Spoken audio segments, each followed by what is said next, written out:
там, давление, миома, бронхит. Все это было. Начала в 19 году весной принимать, бальзамов начала. Где-то около 2-3 месяцев просто бальзамы пила.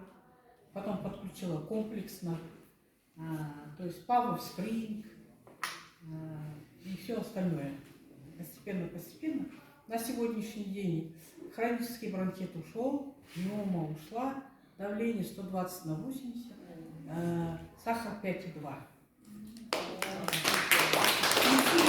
Инсулин принимала 15 лет, последние года дошло 5 раз в день, инсулин делала я. Сахар при инсулине до 30 доходил. Да. Последствия были 3 раза до бальзама сделали операцию на глаза, лазерную, то есть пошло ухудшение уже.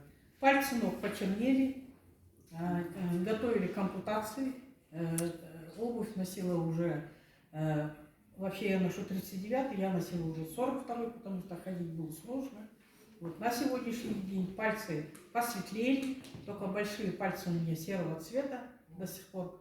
Но если, я так думаю, 15 лет сидеть на инсулине, за 3 года оздоровиться и спрыгнуть с инсулина, это очень большое достижение. Спасибо нашим городам, нашим производителям.